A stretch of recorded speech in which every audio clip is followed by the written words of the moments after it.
नमस्कार दोस्तों, आपका स्वागत है हमारी आज की वीडियो में। गुजरात दंगे को लेकर पीएम मोदी पर बनाई गई डॉक्यूमेंट्री को भारत सरकार की तरफ से बैन कर दिया गया है। इसके बावजूद लगातार देश की अलग अलग यूनिवर्सिटी में इसकी स्क्रीनिंग होना पूरी तरह से अवैध है। इसके खिलाफ एक्शन लेते हुए पुलिस एफआईआर दर्ज करने से लेकर गिरफ्तारी तक कर सकती है। किसी भी सूरत में यूनिवर्सिटी में स्क्रीनिंग नहीं होनी चाहिए, क्योंकि वह यूनिवर्सिटी भारत के अंदर ही है। यहाँ का ही कानून उस पर लागू होता है। कोई भी चीज अगर सरकार की नजर में प्रोपेगेंडा है या लोगों के हित के खिलाफ है, उसे बैन किया गया है। ऐसा हो सकता है कि राजनीतिक तौर पर प्रेरित होकर वे चीजें बनाई गई हो या फिर बाहर के लोगों ने बनाई हो।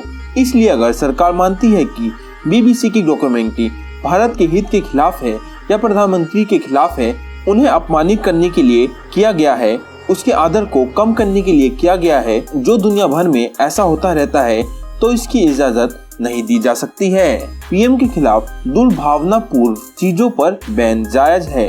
वे विपक्ष के भी पीएम हैं और हैदराबाद और जेएनयू के लिए भी वे प्रधानमंत्री हैं। वो बैन हुआ है, सबसे पहले उसका आदर होना चाहिए। कुछ लोगों ने इसे इमरजेंसी टाइप ऑर्डर लिखा है। ये एक किस्म की आलोचना है। आलोचना का अधिकार आपको आर्टिकल 19 के तहत मिलता है, लेकिन आलोचना का मतलब ये नहीं है कि उसे घर के अंदर देखने लगे और यूनिवर्सिटी में उसकी स्क्रीनिंग कर सरकार को चुनौती दें। ये प्रदर्शन की बात है। जो कोई सरकार के बैन को चैलेंज करना चाहता है तो वो आर्टिकल 226 के तहत हाई कोर्ट में जा सकते हैं या भारतीय संविधान के आर्टिकल 32 के तहत सीधा सुप्रीम कोर्ट में जा सकते हैं कि ये हमारे मौलिक अधिकार हैं। और प्रेस, मीडिया, फिल्म, डॉक्यूमेंट्री पर इसे बैन लगाने की कोशिश की गई है, लेकिन जब तक बैन है, कहीं न कहीं आप उसे चलाकर अपराध कर रहे हैं और सरकार के फैसले को चुनौती दे रहे हैं, जो कानूनी तौर पर सही नहीं है। नोटिफिकेशन जारी करते ही बैन लागू। सरकार अगर नोटिफिकेशन जारी करती है तो वो चीज बैन हो जाएगी।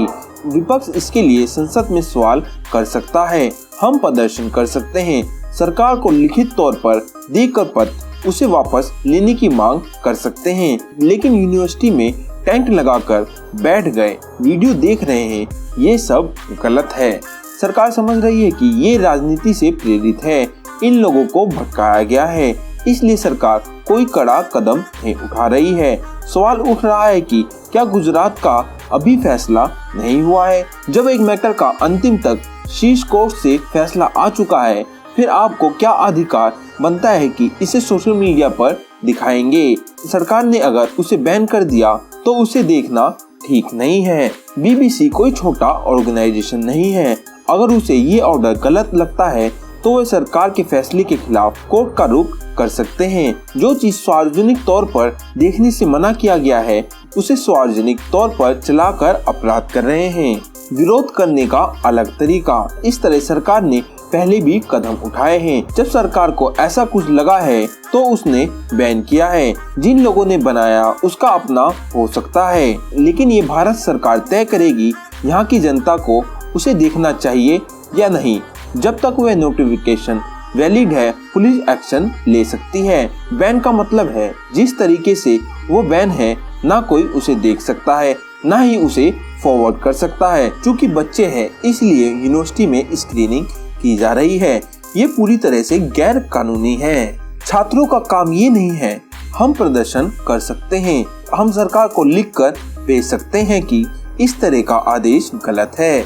कई बार ऐसा होता है, लोग फॉरवर्ड कर देते हैं, लेकिन बैन के बाद आप इसे आगे किसी को भेज भी नहीं सकते। इसके साथ ही सरकार के पैसे से यूनिवर्सिटी चलती है, इसलिए ऐसी जगह पर स्क्रीन तो कतई नहीं की जानी चाहिए।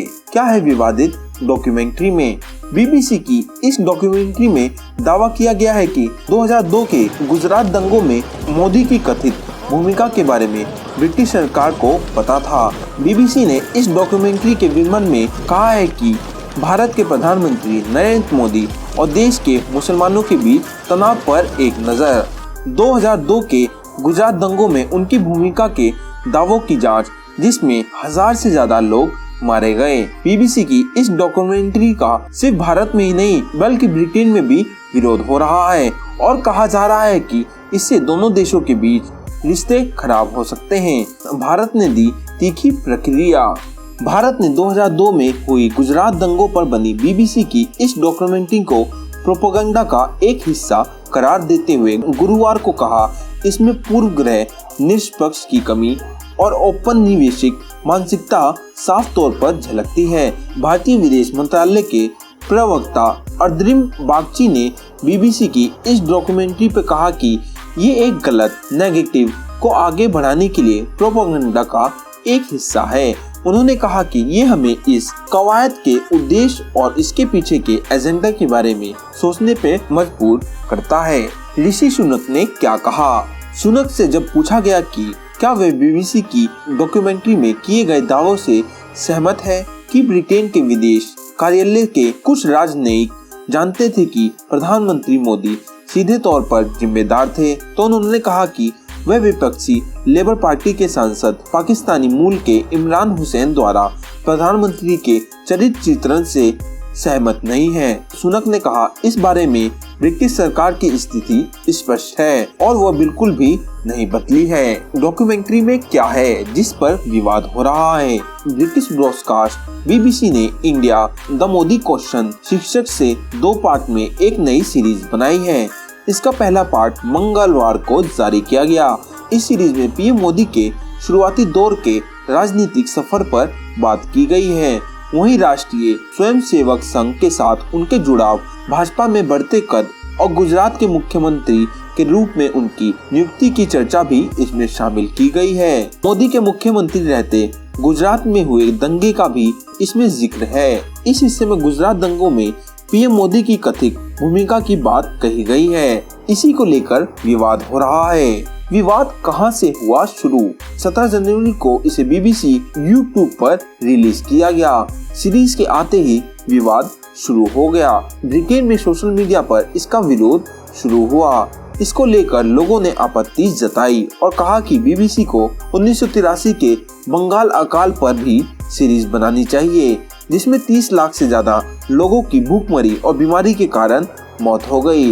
एक ट्विटर यूजर ने लिखा कि बीबीसी को यूके द चर्चिल क्रिश्चियन शीर्षक से भी सीरीज बनानी चाहिए। विवाद बढ़ता देख एक दिन बाद ही बुधवार को बीबीसी ने सीरीज को पब्लिकली यूट्यूब से हटा दिया। गुरुवार को ये मामला ब्रिटेन की संसद में पहुंचा। यहाँ पाकिस्तान मूल के सांसद इमरान हुसैन ने बीबीसी सीरीज का मुद्दा उठाया। वहीं भारतीय विदेश मंत्रालय की ओर से भी इस पर प्रतिक्रिया आई। दोस्तों, आपको ये जानकारी कैसी लगी? कमेंट सेक्शन में जरूर बताना। अगर आपको वीडियो अच्छा लगा हो, वीडियो को लाइक और चैनल को सब्सक्राइब कर दीजिए।